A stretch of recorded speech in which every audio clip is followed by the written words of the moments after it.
Hoje é dia 15 de julho de 2018 e é a segunda vez que eu deixo crescer a barba e eu gosto muito dessas experiências que a gente vive, banais, aparentemente banais, mas que podem nos ensinar muita coisa. Eu reparei, por exemplo, ao deixar crescer a barba, que é muito comum entre os filósofos da Grécia, né? Sócrates, Platão, Aristóteles, entre outros. Talvez até porque também entre os indianos é muito comum. Parece ser um símbolo de sabedoria. Ou pelo menos quando os fios estão brancos, símbolo de sabedoria que vem com a idade, né? Quando então a gente pensa mais antes de fazer as coisas, né? E portanto aí evita a precipitação. Agora, me chamou a atenção o fato de que com a barba eu me senti mais irritadiço, ou seja, eu me irrito mais, fico mais irritado quando algo acontece.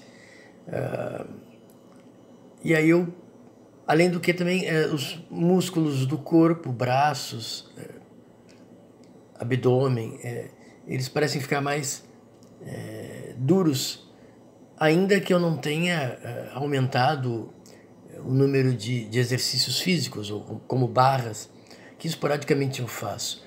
O que me leva a crer e formular uma hipótese, que eu não observei entre sites de ciência, né, ou reportagens científicas, ou artigos científicos, que é o fato de que talvez quando você deixa a barba crescer, de alguma maneira estimule a produção de testosterona no corpo do homem. Em geral, o que a ciência diz é que se o ser humano, o homem, produz testosterona, ele vai produzir barba. Então é preciso, já aparece uma genética, né, uma programação de uma certa quantidade de produção de testosterona, maior ou menor em alguns homens que em outros. Mas a ciência não pensa na possibilidade de que elementos externos, né, possam elementos externos possam aumentar a produção de testosterona. A ciência sempre parte da ideia de que existe um corpo dado com uma programação genética, mas nunca pensa na possibilidade de, na experiência desse organismo interagindo no mundo, ele possa alterar a sua programação genética ou, de certo modo, estimular a produção de um hormônio que o ser humano produz. Homens produzem, mulheres também, embora os homens produzem mais. Então fica uma hipótese, né?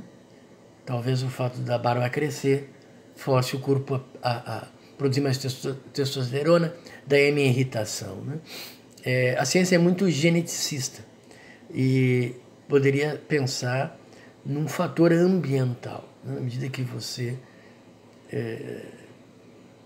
deixa os pelos crescerem, esse crescimento dos pelos não seria bem ambiental, né?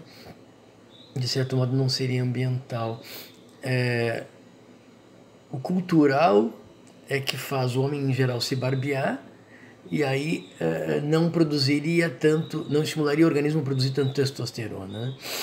A ausência desse fator cultural, né, mudando a cultura, ou seja, hoje em dia os homens estão usando mais barba, faria com que então não seria realmente um fator empírico, de certo modo, mais cultural, que não deixa de ser empírico também, né? Um outro exemplo muito interessante dizem sobre o tamanho do órgão genital masculino, do pênis, né? Dizem que isso também é genético, isso já está dado, e nada que o homem faça vai aumentar o tamanho. Mas é interessante ouvir isso de um médico e ouvir isso de um ator que faz filmes pornográficos. O ator pornográfico diz que sim, quando o homem, ainda na infância, na adolescência, se masturba, ele aumentaria o tamanho do pênis, né? Quem é que sabe mais? O médico ou um ator pornô? A ciência, às vezes, ela tem suas limitações, porque ela deixa de perceber as experiências cotidianas e banais, né?